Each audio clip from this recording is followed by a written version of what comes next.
Hi there, Dr. Gary here on the road. We sell dental practices nationwide. We are dental practice brokers. I was a dentist for 25 years and now doing the dental practice brokerage for 14. So today's topic is total confusion at the closing of a dental practice sale. There's another great story.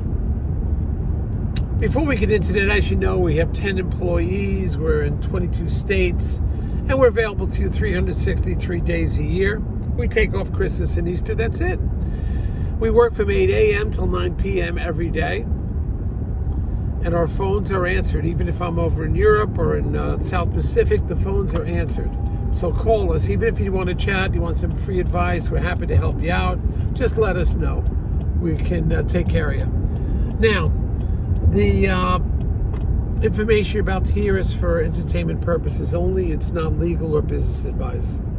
If you're thinking about selling to one of those DSOs, call us, Corporate Dentistry, because we work with them all. We know who is solid financially, who will go to closing, who won't, who's going to give you a hard time at the end, who's going to have the worst contract to deal with. Believe me, we work with them all the time. Now, the good news is they often will pay our commission. So generally, there's no commission to the seller. So, you're better off working with us. We'd be more than happy to help you out, take care of everything, and it would just work out great, but no commission. So please give us a call, and we'll take care of everything for you. Now, also, if you work with us, generally there is large practices, $1 million or more. There's no commission. All right. We basically no commission. Also, no legal fees. Your legal fees will be reimbursed upon successful closing. Obviously, you got to go to closing, but we'll reimburse them based on some minor criteria. Now, that's practices of grossing over $1 million. We'll reimburse the seller's legal fees. Now, also, as we proceed forward, this was, oh man, what a mess this dental closing was. It was confusion, it was chaos, the timetables were wrong, buyers ready to walk away. It's like everything that could go wrong went wrong. And we were fortunate to have great dental attorneys. The bank, questionable. I don't like that bank at all. We don't want to mention names. I don't think that's fair to anybody. But I'm not working with this bank again. And this is a fairly large bank. So, excuse me, I need some sunglasses. We got a beautiful day in New Jersey. Woo! I should be going to the beach. Anyway, so I don't even know where to start. We had a scheduled closing, okay? And everything was looking good a couple days ahead. The problem started, the bank did not inform the buyer of all the extra fees. Now, there was some extra stuff going on here because two leasing companies, I think it was, had to be paid off upon closing. So there was some more extra documentation, some more paperwork. Things had to be handled properly. The buyer did not get informed. Again, you have a dental closing. You had lease have to be signed up. You had two lenders from the leasing company that had to be paid off at closing.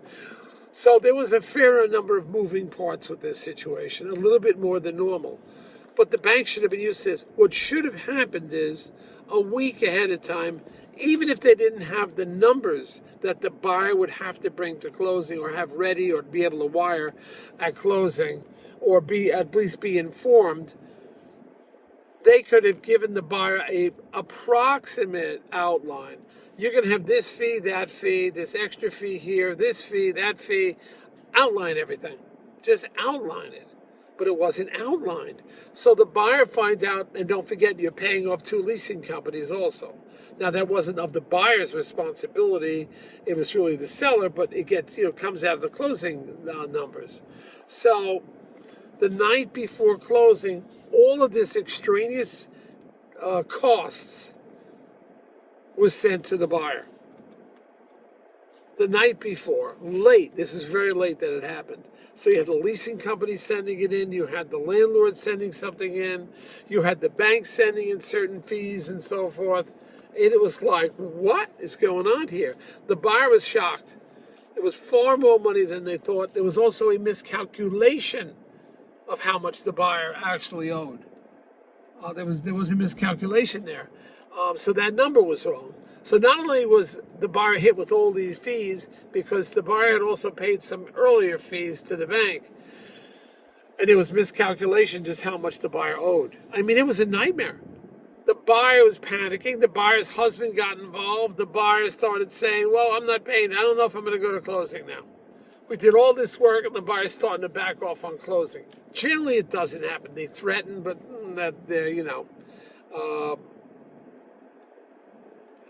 it was just confusion. So you figured, okay, let's get that together. So the closing did not occur in that day. Then we're into the next week, and then I have to talk to the buyer over the weekend, make sure the buyer's comfortable, bring the buyer down. Fortunately, I was on the beach, so I was kind of relaxed when I was talking, but still, it was a headache. How to bring the buyer back down to earth, explain why the fees weren't forwarded to him, the doctor, ahead of time. Maybe a week ahead of time. Even if they only had approximate fees, you should have sent it to the buyer about paying off the two leasing companies, which is the seller's responsibility, but the buyer had to be aware of it. And all this moving parts, there's so many. So the closing doesn't occur on a Friday. Now it gets delayed to who knows. So now Monday comes along, the buyer's feeling better. Okay, let's try to put something together. So Monday morning, there's more confusion, but finally Monday afternoon, after all that, you would think, okay, we're all right, everything's set, right? So finally closes. Now came to the disbursement, so the seller has to get paid, I as the broker got to get paid, the two leasing companies have to get paid. That's where the confusion started getting crazy, and this bank screwed it up.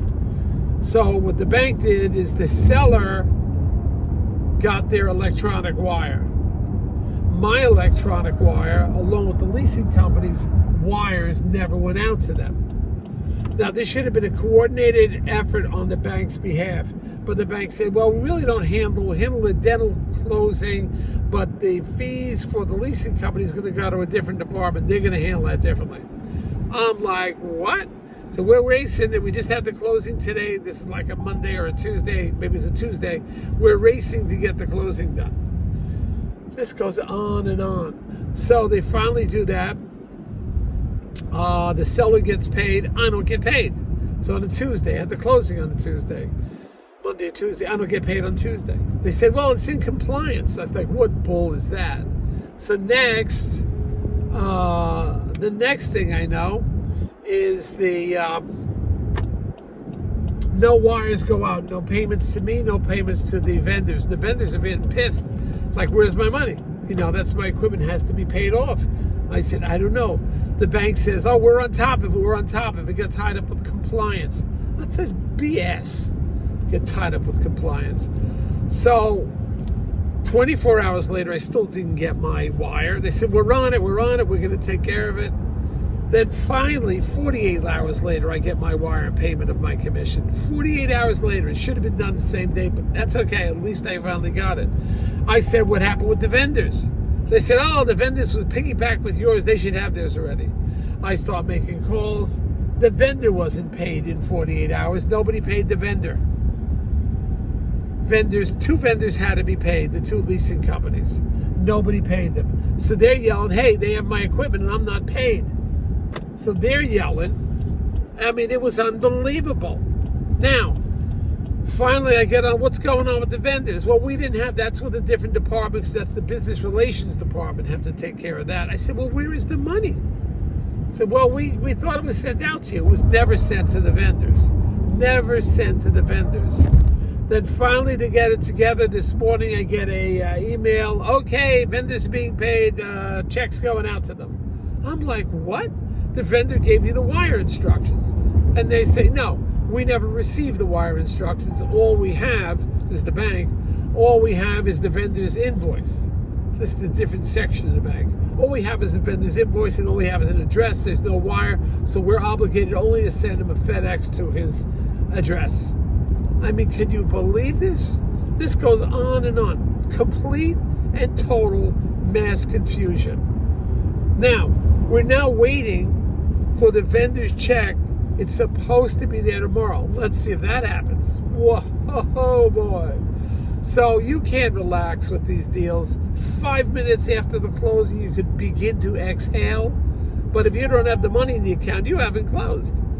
Has to be in the account of the vendors, of the broker, and the attorneys. If you don't have the money in the account, it's not going anywhere.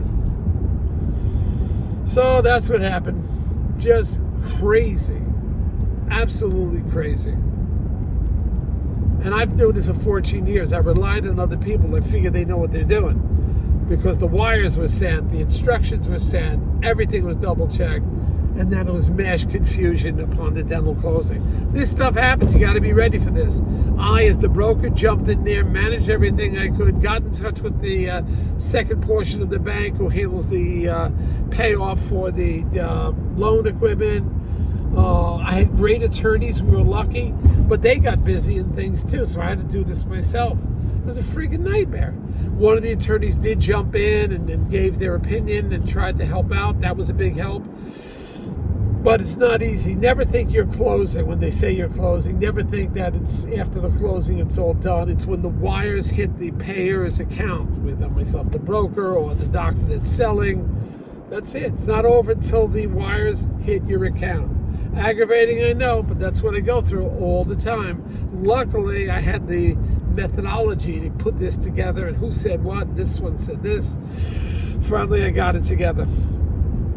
Now, hopefully tomorrow, the vendor gets their check by FedEx. I don't even know if that will happen, but at least I got the tracking number now. So, this is another day in the life of a broker. Bye now.